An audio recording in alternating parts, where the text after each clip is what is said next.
Teachers, what do you know about your students that they think you don't know? I have never understood how students think if they lower their volume by 2 notches we suddenly become deaf. It's an enclosed space with 15 to 30 other people. If I don't hear it once, it will probably get repeated and I'll hear it again. I think the issue is students think we have so much on our plate with a lesson that we're in a whole other world. But really, this could be the 3rd or 4th time I've done this lesson this week, or even the 20th time in my career. When everything is basic rehearsal, you can zone out into other conversations pretty easily.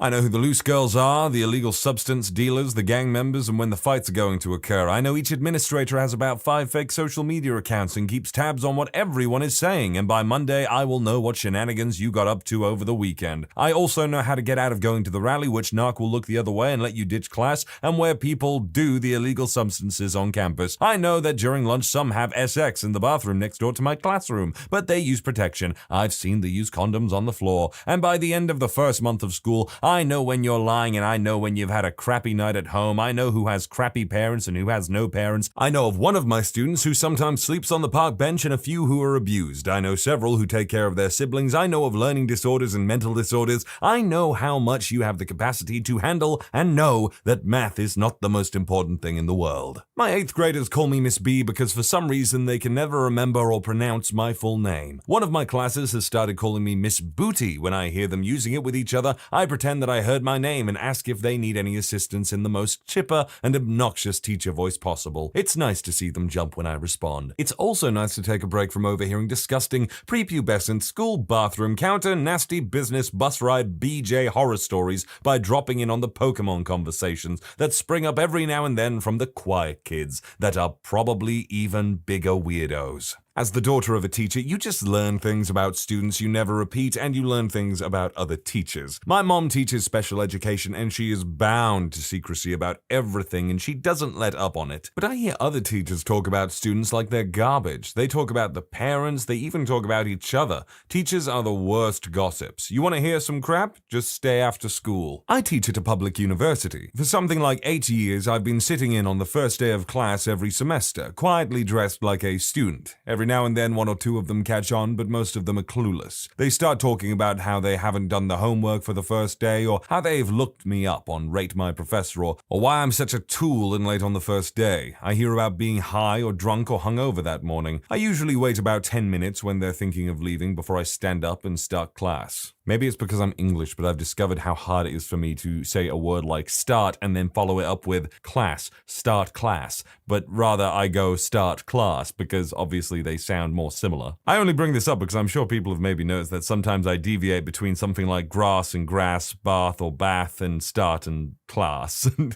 God, I'm all tongue-tied now. Middle school teacher here. When you put your hand in front of your mouth to talk to whisper to a friend, I can tell, and your voice isn't nearly as quiet as you think it is, so I can hear what you're saying too. When you're staring at your crotch and giggling every once in a while, I know you're texting or on social media, but sometimes I don't say anything because that's the only time you're not disrupting the rest of the class. When I do take your phone away until the end of the day, I hand it over to the dean who checks all your texts and social media accounts you're logged into. We bust your friends by checking who you're texting during school hours and email their teachers so they can just coincidentally notice their phone. When you're out for a family emergency for a week and come back with a tan and a tourist t-shirt, I know you're lying, especially when this is the 3rd time in 2 years your grandmother has died. Seriously, please come up with something that doesn't insult my intelligence quite so much. You did understand your homework, you just didn't prioritize accomplishing it. The kids that didn't understand but tried used the 20 different tools I provided to assist you with it, and brought it to me before or at the beginning of class, not when I asked you to turn it in. Also, the dean and counselor fill me in on all your behavior and home issues. The nurse, who really is supposed to keep your medical issues private, is the biggest gossip in the school. Last of all, when you screw up and I have to call you on it, just acknowledge and or apologize. I don't want to reprimand you or correct you any more than you want it, but it's part of my job. It's annoying to call your parents and fill out the paperwork when you screw up big. I won't turn it into a big deal unless you escalate it to a point that I have to do something about it. Well, based on the information that this person is giving, it sounds like this school has it on lockdown. I mean, it seems kind of invasive in some ways, but like they said, you're not supposed to have your phone out in class. I used to be in IT, but had a very messy divorce a couple of years back, and I now teach English in international schools in Japan. We all have school-issued computers with a integrated social network, and I can see all of the messages that the students send, even the private ones, to monitor online bullying, and I am not to let anyone know that I can see students' private messages. I got curious and started spying on them full-time. I learned about a couple of serious relationships between my class and one heterosexual and one homosexual, as well as learning that one of my students has a serious crush on me. Another came out of the closet, but everyone knew already, and then ended up dating a classmate. One girl went completely MIA, and all of us, including me, assumed she had deleted herself. I started getting strange emails about her death, but it turned out she had simply moved away, and all of the kids knew I was spying on them. I live and teach high school kids in a small town, and one of my students, just this total sweetheart, wonderful girl, is dating the scariest guy I have ever seen. Huge dude, lots of tattoos and piercings, way older than her, drives a souped-up deathmobile around town, that kind of thing. Just all around a sketchy guy. It's big school gossip. Everybody knows and talks about it all the time. This student definitely enjoys the attention and always drops hints about what a bad boy he is. Late one night, on a school night, I pulled into a convenience store parking lot to pick up a few things and notice his car there. They walk out of the store together and get back in the car with ice cream. He picked her up from school and bought her ice cream, and they were just sitting in his car being adorable and sweet. When I got out of my car to go to the store, I could hear that they were listening to show tunes. Best part, we ended up driving out of the parking lot at the same time, and the guy spotted me and gave me the friendliest hi ever. Don't judge a book by their cover, I suppose, but it's kind of worrying when kids in high school are dating people who are significantly older and not even in education anymore. I mean, heck, I remember one guy who got absolutely roasted when he was in year 11 because he was dating a year 7. So that's like, an 11 to 12-year-old dating a 16-year-old, which is definitely sketchy. Middle school teacher in a pretty rough school here. I know about their parents, illegal substances, unemployment, or legal problems from data our school is given, and from the parents outright telling me during phone calls or meetings. It's crazy and kind of trustworthy what the parents offer up to me. I've had them tell me, and the school counselor too, that so-and-so cousin was murdered in front of them last week, that's why they've been gone, or there's a lot of kids being bad touched. One kid I recall finally had enough and pulled a gun on his dad, after being molested for probably years. It's hard to get them to work diligently after that. I also can't tell certain kids that their moms, who probably are just a few years older than me, made a pass at me before they knew I wasn't single. I'm a swim instructor, and I know if my students play the piano. How? Well, they swim their front crawl with piano hands until I correct them. What are piano hands? Piano hands are when the index, middle, and ring fingers are together but the thumb and pinky are extended outward, a good habit for someone who might need to hit a high or low note. I also have a psych degree, and my understanding for why this happens is due to interference from similar neural substrates in the cerebellum. I also have had a student with flute hands, and my boss has hockey hands. You should see the look on my students' face when I tell them I know they play the piano. They think I'm psychic.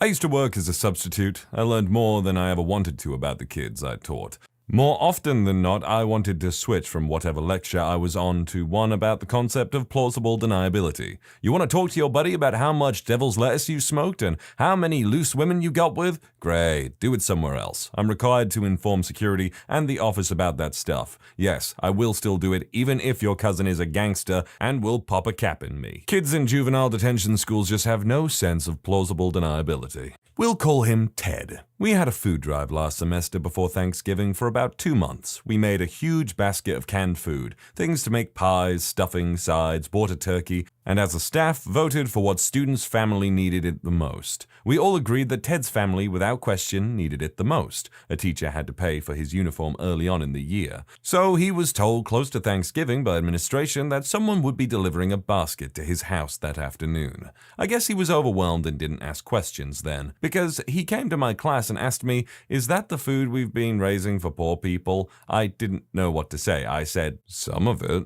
So was it a random thing that I'm getting the basket? I knew what he was asking, so I said, oh my goodness, you won? He acted surprised. I said, man, I'm jealous. They put a basket together with the food left over they didn't donate and picked one person from our program in a drawing, and you must have won it. He was totally pumped. Before my class was over, I went to his next 4 classes and told the teachers to play along with the raffle story. They did. He doesn't know. Still a little annoyed that the admin told him. I feel like it could have been a left at the front door sort of thing. I love food drives and little stories like this. It really does warm my heart. The amount of crap I overhear is ridiculous. I know which of my students hosts all the parties and who made out and or hooked up with whom at said parties. I know who does the illegal substances. I know who does the illegal substances and doesn't think that the teachers know they do the illegal substances. I know that one of my students gives crappy BJs to a student in another one of my classes. I know who cheats on everything. Sometimes it's the goody two-shoes kid. I know that at least 3 students have agreed that they would totally tap that, meaning me. They think I'm oblivious. I have excellent hearing. Being a teacher, it would be really uncomfortable if students were just talking about what they'd want to do with you like that a lot. That would be really like, oof. I was a TA to the same teacher for 4 years in high school. I was really uptight at the time and asked her why she didn't mind when the same dude left class every single day with the pass for at least 20 minutes. My teacher said it was because he was making out with his girlfriend in the stairwell closet, and so help her God if I interrupted them because she was the best he was ever going to get. Teachers know your stuff, man. That teacher's a real one. Such a good wingman. I'm not currently teaching, but when I was a student teacher, what I was surprised to find out right away, and all you who are still in high school should know this, is how easy it is to tell when you're being lied to. I mean, teenagers are terrible at lying. I absolutely knew when I was being lied to. But here's the thing, kids. If they don't call you out on your lie, it's not because you succeeded in being convincing, it's because you're probably the 50th person that day to do so, and it's seriously just not worth the effort over something small. This one girl would ask to go to the bathroom almost every day to see her boyfriend who had a different lunch than she did. She'd usually be gone only 5 or 10 minutes, so I frequently let her do so. I used to do exactly the same thing in school, so I know how it is. She did her work, so she earned my discretion on that case. Pro tip, if you give, you get. Put in the effort and you will have bargaining chips. Also, I just want you guys who are still in school to know this. Your teachers know how to keep a professional distance, but they are not robots and they are not blind. They see what's going on with you and they care. I cried at least once a week over my students. I only taught for a short time, and now, 2 years later, I remember all my students' names, would recognize them on sight, and remember who made me cry. Oh no, not that tactic. I always hate it when people don't yell at you for doing something wrong, but they're just like, I'm disappointed. And it's like, no, don't do this to me. That they're in gangs and which gangs they're in. Really, you asked to borrow a pen, but you don't want to write with the one I give you because it's blue? You can't sit in a blue chair, but you're not in a gang? Nah. It's actually really sad. I've only been teaching for 5.5 years, and 2 of my former students have already been killed in gang-related violence. Middle school ESL teacher here. For the first month, I didn't tell my students I spoke Spanish. I'm white. In that month, I heard more about my butt than I ever wanted to know. Also some gossip, love lives, hate for school, the usual. How did my students not know that I speak Spanish if I'm an ESL teacher? The majority of ESL teachers, i.e. American teachers in China, Japan, or other Asian countries, do not know the native language. The accepted practice for ESL instruction is called English immersion. It basically means that all class time will be in the desired second language, in this case, English. ESL teachers use instructional methods such as TPR, fancy way of saying hand motions and body language, and other such methods to help level 1 students learn the basics. You'd be surprised how much you can learn by just pointing to things and saying the English word for it. How did I finally tell them? I did a class at the end of the month on the differences between English and Spanish. In Spanish, I just acted like nothing was different, asking questions in Spanish and instructing in Spanish. A more glorious feeling would be hard to find. How did they react? Jaws dropped, chaos ensued. Several students asked me if I spoke Spanish. I said in Spanish something like, how could I speak Spanish? I'm a gringa. 2 students apologized after class for saying inappropriate things in class, and one particular vocal student ran out of the room and allegedly tossed his cookies in the bathroom. Hilarity ensued. Needless to say, I now have a great relationship with my students, and they know not to mess around when I'm in the room. I'm a high school teacher and have a class Twitter that my students can follow for homework updates. updates, links to presentations, quizzes, etc. I told my students, don't ask me to follow you on Twitter because I won't. Not only do I not have the time to read your tweets, there are some things I just do not want to know. Your personal lives are one of them. I lied. After about 40 students followed, I went and snooped on every single one of their profiles and read all of their tweets. So much regret. So much. So what you're saying is you're a liar. One thing I know for sure is when my students are high. I've smoked quite a bit back in the day and therefore know all the symptoms and lingo. I totally mess around with them when they are stoned, not only because it is hilarious, but also in hopes to discourage them from smoking before coming to school. If I know it becomes a problem with any of them, then I will have the serious discussion about how you may not remember what you and your buddies talked about all those times when you were high, but you will sure as hell remember whether or not you passed my class. But for the most part, the stoners don't come to class too often and wait until after school. Teachers have huge amounts of access to students' information. We gossip more than students do. We know everything. Who hooked up with who on camp, the weekend, in the holidays. We know about makeups, breakups, and everything in between. We know who smokes. We know who is doing the illegal substances and who is getting up to mischief. We know kids' asexual and gender orientation, sometimes before they do. It's mostly just from listening in class. Kids seem to think that teachers can't hear personal conversations or that we don't pay any mind to them. We do. Working at a high school is like living on the set of a soap opera. I still can't believe how devastated I was when my favorite couple of 2012 broke up. It was torturous. You know what? I get it. You've probably not got much going on. You're just doing your work. And it's like, all the little bits of drama and whatever you hear is just a little bit of entertainment in the day to get you through work and keep you occupied, I guess. My boyfriend is an elementary school teacher and he says that he knows way more about students' personal lives than they think. Like their parents tell them their problems with poverty, immigration and stuff. Meanwhile, some of the kids are like, I went to Cabo for summer break, or parents' private jet, and he's just like, awesome. Why don't you write a journal entry about it? As a student, I was close with the student teacher at the time. I liked a boy and he told me not to go for him because he had gotten in trouble before with child smut and illegal substances. No idea how he knew that. That does sound like the kind of thing that people would need to be notified about. I mean, I know someone who actually worked in care and they had to,